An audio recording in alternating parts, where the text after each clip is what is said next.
வணக்கம் நண்பர்களே, நான் உங்கள் தனலட்சுமி பிரபு. கதை நிலவு சேனலுக்கு உங்களை அன்போட வரவேற்கிறேன். எல்லாரும் எப்படி இருக்கீங்க நண்பர்களே? மன்னிச்சுட்டாங்க ஃப்ரெண்ட்ஸ். ஒரு 2 மாத காலமா சில பிரச்சனைகளால என்னால நிறைய கதைகள் எழுதவோ வாசிக்கவோ முடியல. தொடர்ச்சியான பணிச்சுமைகளும் குடும்ப சூழலும் காரணமா என்னால யூடியூப்ல கதைகளை பதிவேற்ற முடியல. சித்தாரா கிளைமேக்ஸ் அப்படியே இருக்கு, இன்னும் அதை எழுதி முடிக்கல. அதற்கு இடையில நாகமண்டலி அப்படிங்கிற ஒரு கதை இருக்கேன். இந்த கதையை கேட்டுட்டு எப்படி இருக்கு அப்படின்னு கமெண்ட் செக்ஷன்ல சொல்லுங்க. முடிச்ச வரைக்கும் நிறைய கதைகள் எழுதவும் பதிவிடவும் நான் முயற்சி பண்றேன். கர்நாடகா மலை கிராமங்கள்ல இருக்கக்கூடிய பாம்பு கோயில்களின் நம்பிக்கை சார்ந்த கதைகளை அடிப்படையாக கொண்டு இந்த கற்பனை கதையை நான் எழுதியிருக்கேன். இதுக்கு உங்களுடைய ஆதரவு கேட்டுக்கிறேன். மறக்காம சேனலை சப்ஸ்கிரைப் பண்ணிக்கோங்க, லைக் பண்ணுங்க, கமெண்ட்ஸ் பண்ணுங்க. அப்படியே கதைகள் பிடிச்சவங்க நண்பர்களுக்கும் ஷேர் பண்ணுங்க. வாங்குவோம், கதைக்குள்ள போலாம். அத்தியாயம் 1. 1978 வருடம் கர்நாடகாவில் ஒரு ஓரமாக இருந்தது அந்த மலை கிராமமான நாகபுரா. தீர்த்தஹள்ளி மலைகளுக்கு அடிவாரத்தில் அமைந்திருந்தது. பச்சை பசுமை எங்கும் பரவி கிடக்கும் அந்த அடிவார கிராமத்தின் எல்லையில் வந்து நின்றது அந்த கர்நாடகா அரசு கிராமப்புற பேருந்து ஒன்று. நாகபுரா கேட்டது யாரு? இறங்குங்க. கண்டக்டரின் குரலை தொடர்ந்து உதறி கொண்டிருந்த பேருந்திலிருந்து உதிர்ந்தாள் மாதங்கி. கண்களில் குளிர்கண்ணாடி அணிந்து தலைக்கு ஸ்கார்ஃப் அணிந்திருந்தாள். இளஞ்சிவப்பு நிற சல்வார் கமிசில் அழகாக தெரிந்தாள். அந்த கால நடிகை காஞ்சனாவை நினைவுபடுத்தியது அவளுடைய தோற்றம். கையில் ஒரு சூட்கேஸ், தோளில் லேடிஸ் பேக் என இறங்கியவள் நின்று அந்த இடத்தை சுற்றி பார்வை ஓடவிட்டாள். பேருந்து அரை வட்டமடித்து கொண்டு கிளம்பிவிட்டது. நாகபுரா என்ற பழைய இரும்பு போர்டு கன்னட எழுத்தில் துருப்பிடித்து காணப்பட்டது. நாக என்ற எழுத்து மட்டும் கண்ணில் பட்டு புறா என்ற எழுத்தின் மேலே துருப்பிடித்து அதுவே ஒரு நாகம் ஒன்று படமெடுத்தார் போன்ற திணிசல்தான் பார்க்க சட்டென தெரிந்தது. குளிர்கண்ணாடியை கழற்றி அந்த பெயர் பலகையை பார்த்தாள் மாதங்கி. பின் சுற்றும் முற்றும் பார்த்தாள். சுற்றிலும் மலைகள் சூழ்ந்திருந்து மேகமூட்டையை சுமந்து கொண்டிருந்தன. மாலை நேரம் நெருங்குவதை உணர்ந்து பறவைகள் கீச் கீச் என்று கூட்டம் கூட்டமாக தங்கள் இடங்களை நோக்கி பறந்து கொண்டிருந்தன. நாகபுரா என்று எழுதியிருந்த போர்டில் அம்புக்குறி காட்டிய பாதையில் மெல்ல நடக்கத் தொடங்கினாள் மாதங்கி. அவள் அந்த எல்லையில் காலை வைத்து மண் சாலையில் நுழையவும் பளீரென ஒரு மின்னல் மலையின் வடக்கு மூலையில் நாகம் நெளிவது போல் நெளிந்து வெட்டியது. இடிச்சத்தம் காதை பிளந்தது. கருகருவென இருட்டி கொண்டு வந்தது. சடசடவென தூரலும் போட ஆரம்பித்தது. கைப்பையிலிருந்து குடையை பிரித்து பிடித்தபடி அந்த சாலையில் வேக வேகமாக நடக்க ஆரம்பித்தாள் அவள். பெயிண்ட் உதிர்ந்து போயிருந்த பெயர் பலகையில் இப்பொழுது ஒரு மாற்றம்.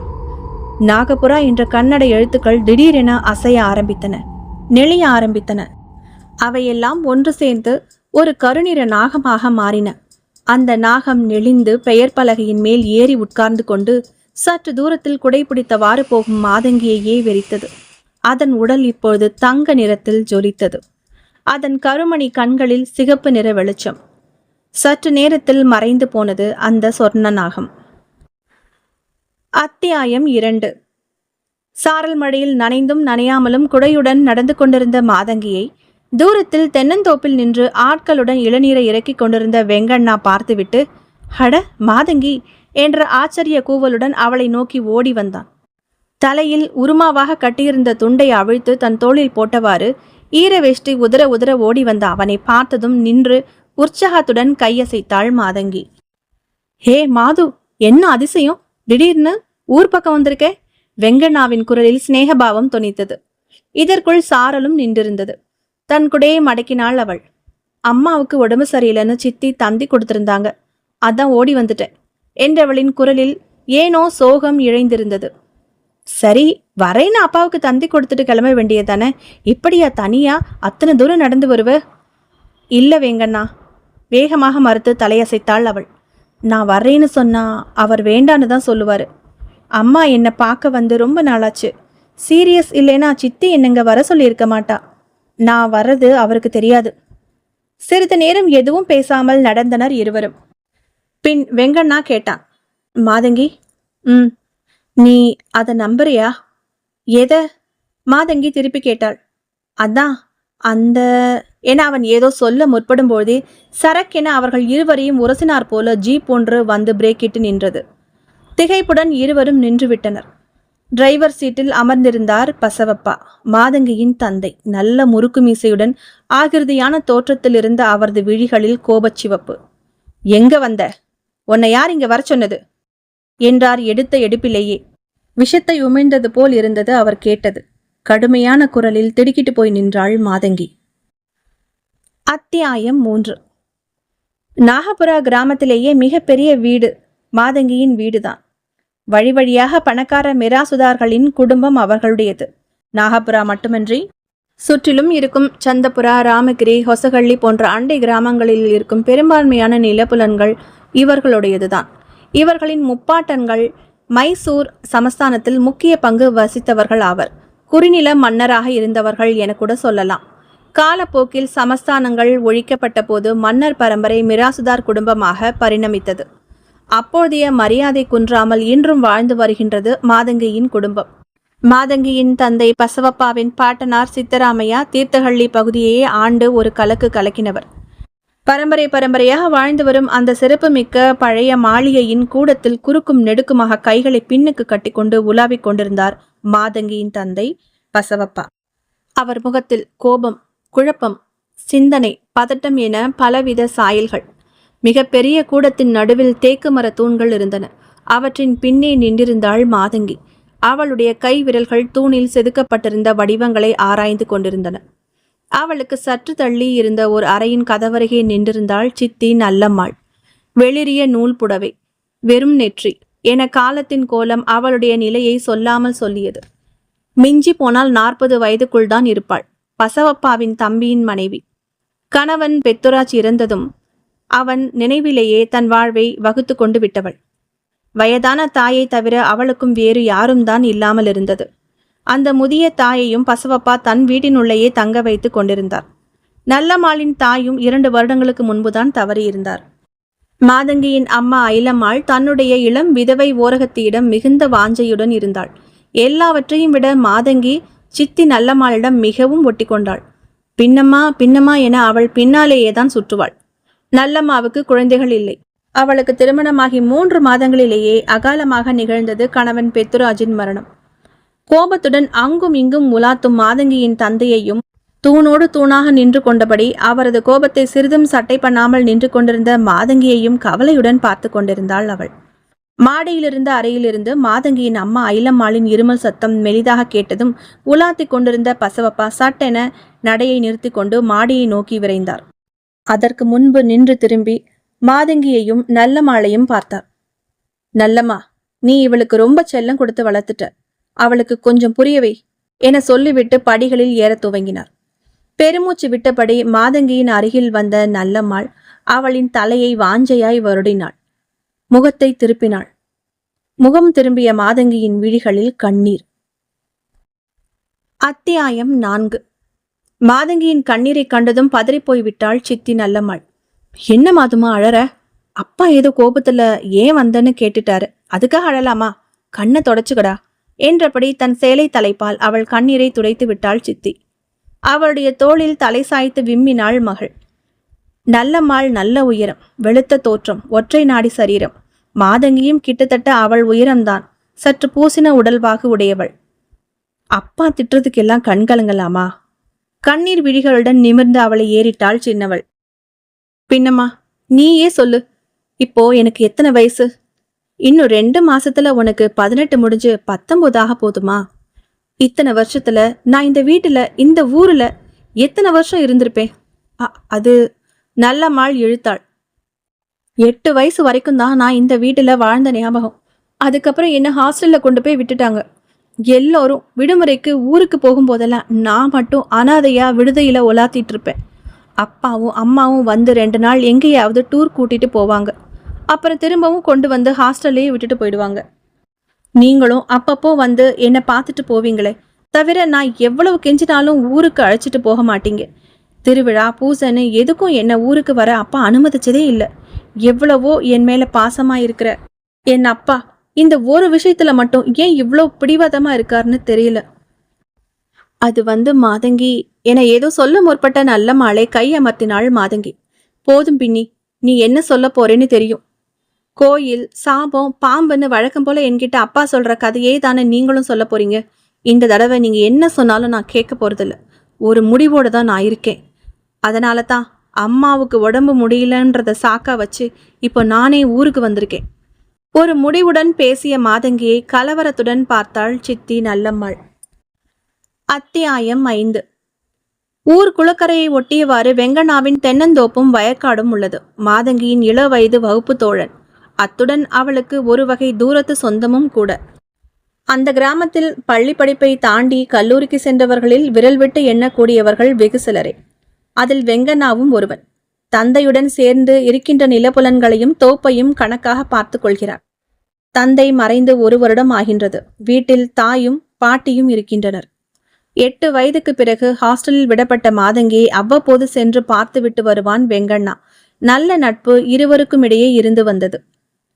குளக்கரையில் அமர்ந்து தன் 2 கால்களையும் நீரினுள் விட்டுக்கொண்டே எதிரே தெரிந்த மலைத்தொடரை வெறித்து பார்த்து கொண்டிருந்தாள் மாதங்கி. அவள் அருகே சற்று தள்ளி கரையில் கால்களை மடக்கி சமணம் கட்டி அமர்ந்திருந்தான் வெங்கண்ணா. கைகள் கரை மணலை அளந்து கொண்டிருந்தன. அவன் முகத்தில் பலவித சிந்தனை ஓட்டங்கள். வெங்கண்ணா, மாதங்கியிடமிருந்த மெல்லிய குரலில் அழைப்பு. சொல்லு மாதங்கி. திரும்பி அவளை பார்த்தான் அவன். நிஜமா எங்க குடும்பத்துக்கு என்னதான் பிரச்சனை? ஏதோ சாபம் துரோகம்னு பேசுறாங்களே. நான் ஊர்ல இருக்கிறது அப்பாவுக்கு ஏன் பிடிக்கல? ஏன் பயப்படுறாரு? கேட்டா சரியாவே யாரும் பதில் பேச மாட்டேங்கிறாங்க. உனக்கு இதை பத்தி ஏதாவது தெரியுமா? எனக்கு அங்க பட்டணத்து விடுதி வாழ்க்கை சுத்தமா பிடிக்கல. அழகான பசுமையான இந்த ஊரை விட்டு போக எனக்கு மனசே வரல. ஆனா என்னை எங்க ஊர்ல இருக்கவே விட மாட்டேங்கிறாங்க. வந்தா அடிச்சு துரத்துறாங்க. ஒண்ணுமே புரியல. அவள் சொல்ல வெங்கண்ணா எதுவும் பேசாமல் அமைதியாக இருந்தான். என்ன வெங்கண்ணா அமைதியா இருக்கே? உனக்கு ஏதாவது தெரிஞ்சா சொல்ல. மாதங்கியிடம் கெஞ்சல் துவனி. எனக்கு உன் குடும்ப பிரச்சனை பத்தி பெருசா எதுவும் தெரியாது மாது. உன்னை வெளியில விட்டதுக்கு பின்னாடி ஒரு மூட நம்பிக்கையான விஷயம் இருக்கும்னு இப்போ சமீபமா நீ சொல்லித்தான் எனக்கே தெரியும். இதை பத்தி தெளிவா பேசணும்னா என் பாட்டி கிட்ட கேட்டு பார்க்கலாம். அவங்க தான் அடிக்கடி இதை பத்தி பேச நான் கேட்டிருக்கேன். சரி, அப்பவா போலாம், உங்க பாட்டி கிட்ட கேட்கலாம் என்றவாறே எழ முற்பட்டாள் மாதங்கி. அதே நேரம் வெங்கண்ணாவின் பார்வை அவள் அருகே சென்றது. பார்த்ததுமே சுளீர் என்றது அவனுக்கு. அவள் கை வைத்திருந்த இடத்திற்கு அருகே வெகு கிட்டக்க ஒரு கருநாகம் நல்ல உயரத்தில் படமெடுத்து ஆடிக்கொண்டிருந்தது. மாதங்கி! கத்தி கூச்சலிட்டவாறே அவளை சரக்கென தன் பக்கம் சேர்த்து இழுத்து குளத்தில் விழுந்தான் வெங்கண்ணா. மாதங்கி எதுவும் புரியாமல் மூக்கு வாயில் தண்ணீர் புக திகைத்து முங்கி நிமிர்ந்து கோபத்துடன் அவனை பார்த்தாள். அவன் பார்வை தெரித்து விடுவது போல இருந்ததை பார்த்து அவளும் அந்த புறம் பார்வையை திருப்பினவள் விதிர் விதிர்த்து போனாள். நல்ல உயரமான கருநாகம் பளபளவென்று உடலை நிமிர்த்தி இவர்களை பார்த்து கொண்டிருந்தது. தொண்டை அடைத்து கொண்டது மாதங்கிக்கு. சில வினாடிகள்தான். அவ்வாறு அவர்களை வெறித்து பார்த்துவிட்டு அந்த கருநாகம் சரசரவென ஊர்ந்து குளத்து நீரில் இறங்கியது. நல்ல நீளம். அடுத்த நொடி மாதங்கியும் வெங்கண்ணாவும் அலறி கத்தியவாறே குளத்து நீரை நீந்தி கடந்து கரையில் ஏறி ஈரம் சொட்ட சொட்ட ஊரை நோக்கி ஓட ஆரம்பித்தனர். அத்தியாயம் 6. மாதங்கியை அவள் அம்மா ஐலம்மாள் கட்டி அணைத்து கதறி கொண்டிருந்தாள். அவள் கண்களில் கண்ணீர் ஓடியது. எதிரே பசவப்பா, அவர் முன் வெங்கண்ணா கைகளை கட்டியவாறு நின்று கொண்டிருந்தான். இதுக்குத்தான் நான் உன்னை இந்த ஊருக்கே வரவேணாம்னு சொன்னேன். இப்ப புரிஞ்சுதா? சொன்னா கேக்குறியா? கேட்ட பசவப்பாவின் குரலில் கோபத்தை விடவும் பரிதவிப்பு தான் அதிகம் இருந்தது. ஆமாங்கண்ணு, வெங்கண்ணா மட்டும் இல்லனா இந்நேரம் உனக்கு என்ன ஆகி இருந்திருக்கும்? ஐயோ, நினைச்சு பார்க்கவே பகீர்னு இருக்குதே. ஐலம்மாளின் உடல் நடுங்கியது. பசவப்பா பக்கம் பார்வையை திருப்பினாள் அவள். ஏங்க, இனிமே நாம எதுவும் பண்ணாம இப்படி இருக்கிறதுல அர்த்தமே இல்லைங்க. இதுக்கு ஏதாவது பண்ணியே ஆகணும். போய் முதல்ல அந்த நாகராஜா கோயில் பூசாரிய பாருங்க. அவர் சொன்ன மாதிரியே தான் நடக்குது. நமக்கு நம்ம பொண்ணு உசுறு முக்கியம். இப்பவும் அந்த சனியின் பிடிச்ச சிலை எதுக்கு? அதை தூக்கி கோயில் குளத்துல கடாசுங்க. பேச்சோடு பேச்சாக ஐலம்மாள் சிலை என சொல்லவும் மாதங்கியும் வெங்கண்ணாவும் ஒரு சேர நிமிர்ந்து அவளை பார்த்தனர். சிலையா? என்ன சிலை? அவள் கேட்க, அது ஐலம்மாள் தயங்கி திணறினாள். ஏய், என்ன வளர்ற? உடம்பு சரியில்லாதல புத்தி கித்தி கெட்டு போச்சா உனக்கு? போய் பேசாம படு என மனைவியை அதட்டினார் பசவப்பா. சரி சரி, நீ புறப்படு வெங்கண்ணா. இனிமே அவளை காடு குளம்னு கூப்பிட்டுக்கிட்டு சுத்திக்கிட்டு அலையாத. 2 பேரும் சின்ன பிள்ளைங்க இல்ல, வளர்ந்துட்டீங்க. நாளை பின்ன அவ இன்னொரு வீட்டுக்கு போக போறவ. இனிமே மாதங்கியை நீ பார்த்து பேசுறத விட்டுடு, புரியுதா என சற்று மிதமான ஆனால் மிரட்டல் தொனியில் பேசவும் வெங்கண்ணா மாதங்கியை ஒரு பார்வை பார்த்துவிட்டு சரி என தலையாட்டிவிட்டு அந்த இடத்தை விட்டு நகர்ந்தார். மாதங்கியின் விழிகளில் புது குழப்பம் ஏறி உட்கார்ந்திருந்தது. சிலையா? அது என்ன சிலை? அதற்கும் எனக்குள்ள பிரச்சனைக்கும் என்ன தொடர்பு?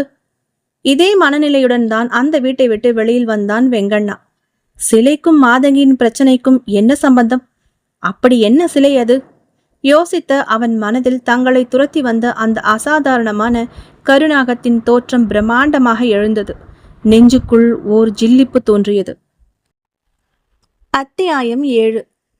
சோர்வுடன் தன்னுடைய வீட்டிற்கு வந்த வெங்கண்ணா வீட்டினுள் நுழையாமல் திண்ணையிலேயே அமர்ந்து விட்டான். மாலை மயங்கி வாசலின் மாடத்தில் விளக்கேற்றிக் கொண்டிருந்தார் அவனுடைய தாயார் கிரிஜா. வெளியில் வந்தவர் ஏதோ யோசனையில் அமர்ந்திருந்த மகனை கண்டதும் அவன் அருகில் வந்து நின்று மகனின் தலையை கோதிவிட்டாள். என்னப்பா, இன்னைக்கு ரொம்ப வேலையோ? களைப்பா இருக்கியே. தேங்காய்களை மண்டிக்கு அனுப்பிச்சிட்டியா? அது நேத்தே முடிஞ்சதுமா. சம்பகள்ளி கிராம தலைவர் வீட்டுல அவர் பொண்ணுக்கு கல்யாணமா. சுமங்கலி பூஜைக்கும் சமையலுக்கும் தாம்பூலத்துக்கும்னு 3000 தேங்காய்கள் கேட்டிருக்காங்க. ராவுக்கு தோப்புக்கு போகணும். ஆளுங்க வருவாங்க.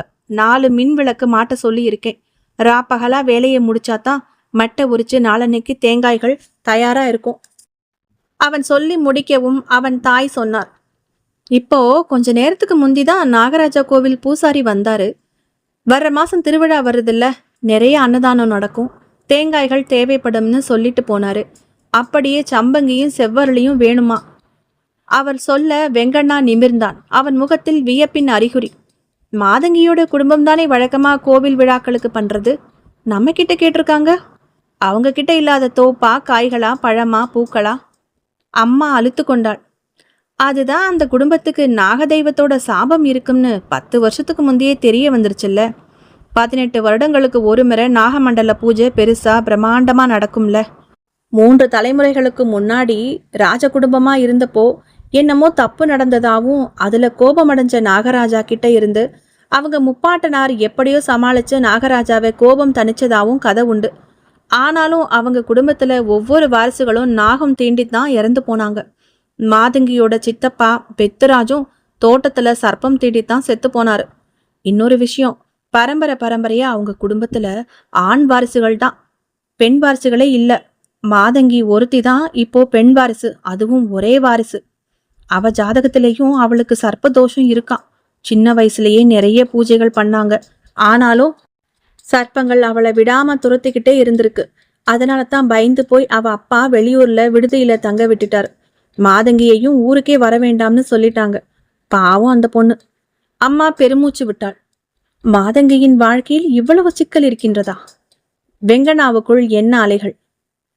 அதுக்கும் கோவில் திருவிழாவுக்கு செய்யறதுக்கும் என்னமா சம்பந்தம்? அவன் கேட்டான். அதுப்பா, அம்மா பதில் சொல்வதற்குள், அது எப்படி? தன்னுடைய வாழ்க்கையே பறிச்சவனுக வீட்டில இருந்து வர்ற எதையும் அவன் அந்த சர்ப்பராஜா எப்படி ஏத்துக்குவான்? இந்த பதில் வந்தது பூஜை அறையில் அமர்ந்து ஏதோ உள்ளே ஸ்லோகம் ஒன்றை முணுமுணுத்து கொண்டிருந்த சித்தம்மா பாட்டியிடமிருந்து. அத்தியாயம் 8. சித்தம்மா பாட்டி தந்தை வழி பாட்டி அவர். பாட்டியின் கணீர் பதிலை கேட்டதும் தாயும் மகனும் திரும்பி உள்ளே பார்த்தனர். வெங்கண்ணா எழுந்து உள்ளே வந்தான். ஓரளவு பெரிய காரை வீடுதான் அவர்களுடையது. பூஜை அறையே சற்று பெரியதாகத்தான் இருந்தது. நடுநாயகமான பீடத்தில் சிவபார்வதி விக்கிரகமும் அதன் கீழே உள்ளங்கை அளவு ஒரு நாகராஜா சிற்பமும் பூக்கள் சாத்தப்பட்டு தெரிந்தன. அறையெல்லாம் நல்ல சாம்பிராணி வாசம். அரைவாசல் நின்று தன் பாட்டியை பார்த்தான் அவன். மாலை நேர வழிபாட்டை முடித்து கொண்டு எழுந்து மெல்ல நடந்த அவரை கைத்தாங்களாக அழைத்து வந்து கூடத்தில் இருந்த சிமெண்டால் அமைக்கப்பட்டிருந்த சோஃபா போன்ற இருக்கையில் அமர வைத்தான்.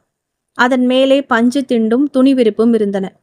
திண்டில் சாய்ந்து கொண்டு ஆயாசமாக அமர்ந்த பாட்டி சித்தம்மாவின் எதிரே மரநாற்காலி இழுத்து போட்டுக்கொண்டு அமர்ந்தான் வெங்கண்ணா. கேட்டான். என்ன பாட்டி சொன்ன? இப்ப சொல்லு. எதுப்பா? அதான் நாகராஜா பத்தி, மாதங்கி குடும்பத்தை பத்தி, சாபம் அது இதுன்னு. என்ன அது? தன் மகனை அப்படியே உறுத்தி வைத்தார் போன் முகஜாடையில் ட்ரிம் செய்யப்பட்ட மீசையும் கிராப் தலையுமாக கம்பீரமாக அமர்ந்து குனிந்து தன் முகவாயை தொட்டு பேசும் பேரனை சில வினாடிகள் தன் இடுங்கிய கண்களால் ரசித்தாள் சித்தம்மா. என்ன பாட்டி அப்படி பாக்குற? என் செல்ல பேராண்டி என்ன அருமையா வளர்ந்துட்டான்னு பாக்குறேன்.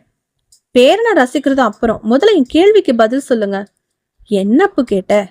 அதான் அந்த மன்னர் குடும்பம், நம்ம தூரத்து சொந்தம், அந்த மாதங்கியோட வீடு, ஏதோ நாகராஜா சாபம்னு சொன்னியே. ஆ, அதான். நினைச்சே பார்க்க முடியாத கொடூரத்தை அந்த சாமி பாம்புக்கு பண்ணவங்க அந்த பசவப்பாவோட முப்பாட்டனுங்க. அதெல்லாம் பூசி மெழுகி மறைச்சு திருவிழா நடத்தினா சரியாயிடுமா? இல்ல செஞ்ச குத்தம் தான் இல்லைன்னு ஆயிடுமா? குலதெய்வத்தையே பந்தனம் பண்ணி வச்சிருந்த கொடுமையை நீ எங்கேயாவது கேட்டிருக்கியா? அத இவனுங்க பாட்டன்மாருக செஞ்சானுங்க. சர்ப்பசாந்தி பூசையெல்லாம் செஞ்சானுங்க. ஆனாலும் என்ன பிரயோசனம்? தலைமுறைக்கு ஒரு வாரிசு உசுர பலி வாங்கிட்டு தானே விடுறான் அந்த நாகராசன். இவனுக்கு தோப்பு காய் பூன்னு எல்லாம் பூச்சி அரிச்சு புழு அரிச்சு தான் விளைஞ்சிருக்கான். அதை எப்படி பூசைக்கு பயன்படுத்த முடியும் சொல்லு? அதான் பூசாரி நம்ம வீட்டுக்கு வந்து கேட்டுட்டு போயிருக்கான். முந்தி ஆள் தோரணையா இருந்தா அது எப்படி நீங்க கோவிலுக்கு பண்ணலாம்னு கேட்டு மிரட்டி இருப்பான் அந்த பசவப்பா. இப்ப எதுவும் பேச முடியல. பூசாரி கூடவே அவன் வீட்டு கணக்கு பிள்ளையும் வந்துதான் சொல்லிட்டு போனான், எவ்வளவு வேணுமோ கொடுத்து விடுங்க, ஐயா செலவு ஏத்துக்கிறார்னு. உங்க ஐயா என்ன ஏத்துக்கிறது? அதான் அந்த சர்ப்பராசாவே நீ தரத விரும்பாம இருக்கே, அதெல்லாம் ஒண்ணு வேணா, எங்க சாமிக்கு நாங்க பண்ணிக்கிடுறோம்னு சொல்லிவிட்டேன் பாத்துக்க. தாய் கொண்டு வந்து தந்த சூடான தேநீரை வாங்கி பருகியபடியே பாட்டி சொல்வதை கேட்டுக்கொண்டிருந்தான் வெங்கண்ணா. அப்படி என்ன நடந்தது அவங்க பரம்பரையில? இத்தனை தலைமுறையா தொடர்ற அந்த சாபம் என்ன? அதுக்கு எந்த பாவமும் அறியாத மாதங்கி என்ன பண்ணா? இப்ப கூட கொஞ்ச நேரத்துக்கு முன்னாடி குளக்கரையில நாங்க உட்கார்ந்து பேசிட்டு இருந்தப்போ ஒரு பெரிய கருநாகம் அவளை கொத்த வந்துச்சு. சரியான நேரத்துல அவளை காப்பாத்தினேன். ஆனாலும் விடாம எங்களை பின்னாடி துரத்திக்கிட்டு தான் வந்தது. அப்புறம் பார்த்தா எங்க போச்சுன்னு தெரியல, மறைஞ்சிருச்சு. அவளை வீட்டுல கொண்டு போய் சொல்லி விட்டுட்டு வந்தேன். அவ வந்து முழுசா ஒரு நாள் கூட ஆகல. பாவம், அவ குடும்பமே ஆடி போயிடுச்சு. யார் முகத்திலையும் சுரத்தே இல்ல. அவன் சொல்ல சொல்ல பதறியவாறே குறுக்கிட்டாள் வெங்கண்ணாவின் தாய் கிரிஜா. ஐயோ, நீ ஏண்டா அவ கூட சுத்துற? அவ ஒரு சாபம் பிடிச்ச பொண்ணுடா. அம்மா, என்னம்மா பேசுற? வெங்கண்ணாவுக்கு கோபம் வந்தது. என்ன வார்த்தமா சொல்ற? நீ கூடவா இதெல்லாம் நம்புற? மாதங்கி பாவம்மா, அப்படியெல்லாம் பேசாத. பாட்டி சித்தம்மா தன் இடுங்கிய கண்களால் பேரனை உற்று பார்த்தாள். வெங்கண்ணா அழைத்தாள். திரும்பினான் அவன். என்ன பாட்டி, அந்த பொண்ணு மேல ஏதாவது அபிப்பிராயம் வச்சிருக்கியா என்ன? பாட்டி மெதுவான குரலில் கேட்க வெங்கண்ணா பதில் சொல்லாமல் பாட்டியை வெறித்தான். சொல்லுப்பா, அந்த பொண்ணுக்கு ரொம்ப பறிஞ்சு பேசுறியே, அவளுக்காக கவலைப்படுறியே. அவ சாஸ்வதம் இல்லைன்னு தானே அவ குடும்பமே அவ மேல பாசத்தை அளந்து வச்சு அவளை வெளியே வச்சு வளர்க்குறாங்க. என்ன பாட்டி சொல்றீங்க? வெங்கண்ணா பதறிய குரலில் கேட்டான். பாட்டி சற்று நேரம் அமைதியா இருந்தாள். சொல்லுங்க பாட்டி, மாதங்கி சாஸ்வதம் இல்லைன்னு ஏன் சொன்னீங்க? சற்று கடினமான குரலில் கேட்ட வெங்கண்ணாவை நிமிர்ந்து பார்த்துவிட்டு வேறு புறம் பார்த்து பெருமூச்சு விட்டாள் சித்தம்மா பாட்டி. நீ நினைக்கிற மாதிரி அவள் சாதாரண மனுஷ பிறவி இல்லப்பா வெங்கண்ணா. அவள் ஒரு சர்ப்ப கன்னி. அவள் மனுஷ பிறவி 19 வருஷம்தான். அதுக்கப்புறம் அவ பாம்பா மாறிடுவா. நடுமண்டையில் நச்சென சுத்தையில இறக்கினார் போல உணர்ந்தான் வெங்கண்ணா.